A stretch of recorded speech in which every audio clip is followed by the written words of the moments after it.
My name is Dragonheart, the Prince of Wales, and let's talk gaming. In last week's episode, we spoke about the favourite gaming story or narrative. A couple of comments on the video.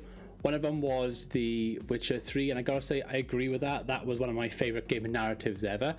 So for this week's question, I'm gonna ask you all in the audience, what is the most frustrating moment you've ever had in a video game? So most frustrating moment you've ever had in a video game. So in today's video, we're going to be talking a little bit more about biggest disappointments in video games. And a couple of weeks ago, I did a video on this channel where I said that my biggest gaming disappointment and probably my worst bad habit ever is basically buying games and then not playing them, or literally selling them and then regretting it afterwards. And what I've actually done, I got a list on my tablet by here of a load of games that I've owned on PS4 over the years that I no longer own, which is quite hilarious. So what I'm going to do, I'm just going to read through the list from top to bottom all the way through, and I'm going to give you a brief discussion on those games and why I sold them and if I regret it or don't regret it. We're pushing nearly 40 games in total, so I'll be as quick as I can reading through this list. And as you can imagine, video games and the price of them, especially when a lot of them I bought were brand new games and stuff, probably pushing £900 to £1,000 probably, but I did sell them, so I got most of my money back in some cases. But anyway, let's just get straight into it. So we're going to start off with GTA 5. I owned GTA 5 on PS3 back when the PS3 was a thing, and I used to have a PS3. It got remastered on PS4. I bought the PS4 version, played it, loved it, a fantastic game, and then I ended up selling it on the PS4. Aren't I funny? Then I had Skyrim Legendary Edition. So Skyrim, I think, is a game that everyone has owned at one point, and Skyrim is the sort of game that gets released and re-released like every other year, it seems. I actually have this game on PC, so it was a bit silly that I had it on console, but I did buy the Legendary Edition on console when it was released. I played a little bit of it, good game, and then I didn't play it for ages. And I think because I have it on PC, I was kind of like, do I really want to play this or not? So I ended up selling it. So that's what happened with that one. Spyro Reignited Trilogy. I kind of regret selling this one because it was one of my favourite games growing up, Spyro the Dragon.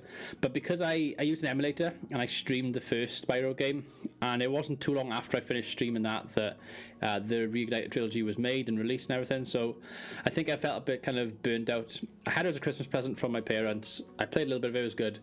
I regret selling it. I wish I had it now. But yeah, I sold that. So the next entry is multiple WWE 2K games.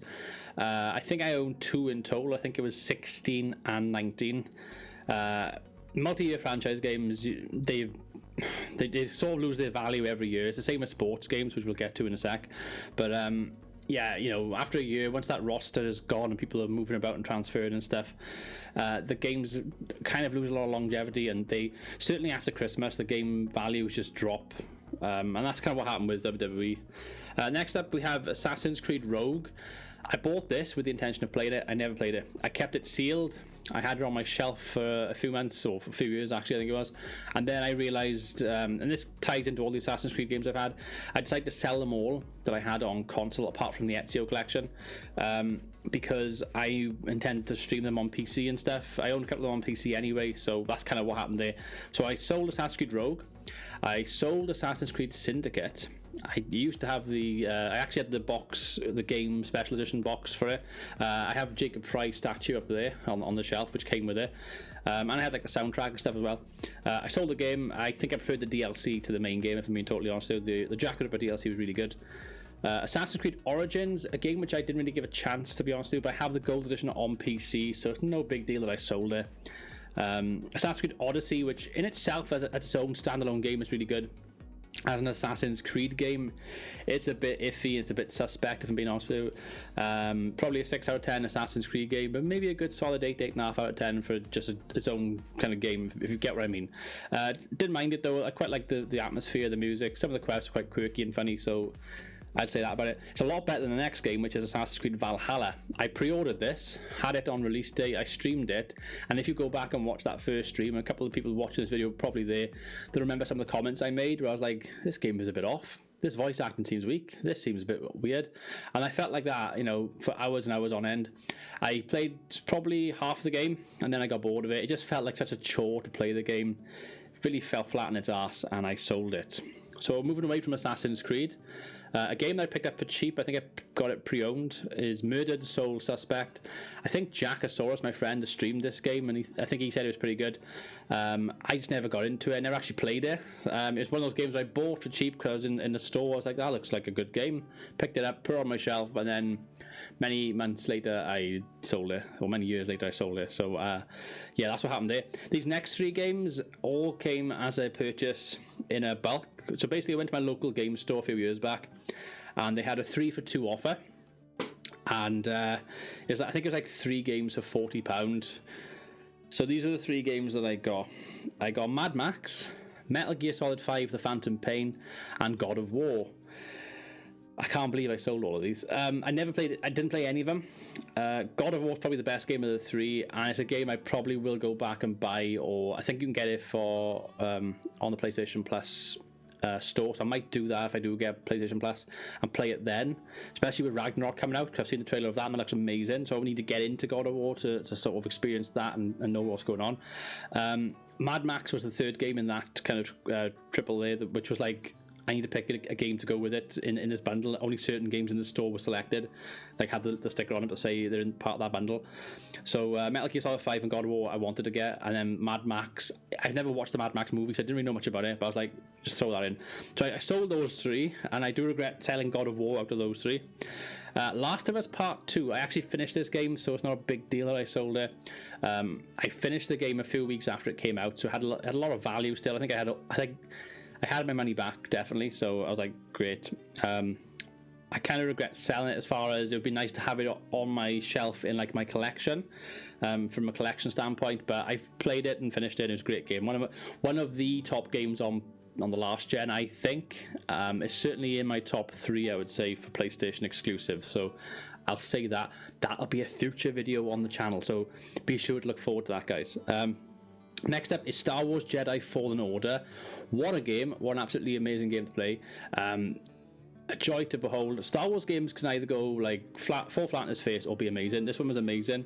Story was great. The new characters they brought into the universe were fantastic. The use of the existing characters was great. It was done in a nice, subtle way, with some nice cameos and stuff.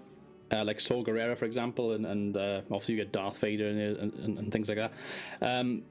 I literally finished it on New Year's Eve, because I have this habit of, I must finish at least one game every year, and 2019 was difficult because we moved into the house together. We had a lot of work done here. We had our cats, we had our wedding, so I didn't really have time to game that much in 2019, but I finally finished Star Wars Jedi Fallen Order literally New Year's Eve, a few hours before the transition into 2020, so that was quite funny.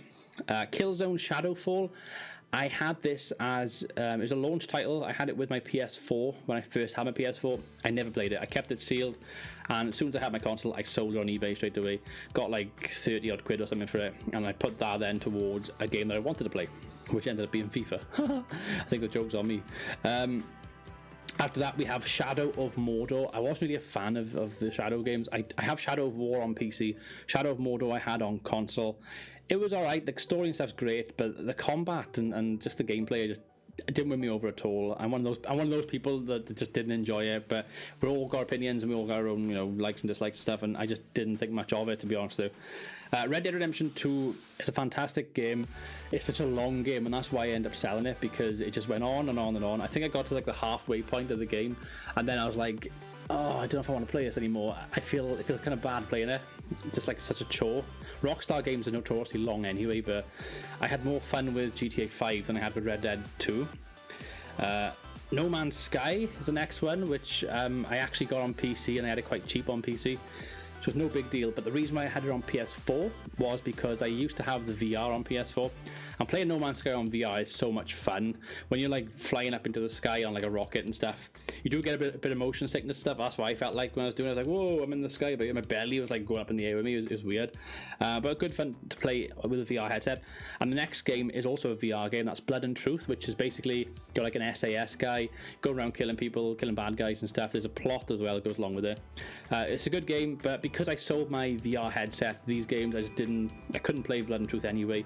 I could have kept No Man's Sky, but I already had it on PC, so I sold both those games. Next up, I think this might have been a launch title as well, The Order 1886. I bought this game very cheaply, and I never played it. I bought it from Game, sealed, on my shelf. I bought it like a year after release because it had such a bad release, didn't it? Everyone was like criticising it, so I had it quite cheaply on my shelf for ages, and I just sold it.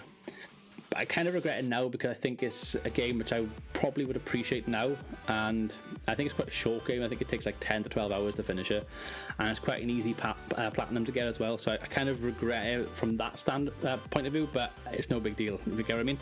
The next game is Vampire, and that's Vampire spelled Vampyr. The game looked amazing. When I saw the game first announced and everything, I was looking at it and I was thinking, that's a game I want to pick up and play. Went to my local game store, saw that it was in there. Funny story, it was, I think it was at a price tag on it of like £25. And when I took it to the counter, they were basically like, oh, it's like got the wrong like tag on it or something, like their fault, not my fault. It should have been like £32 or something, so I had like £7 off it or something, so I was like, yeah, great. So I had it for like 25 quid, so I had it a bit cheaper.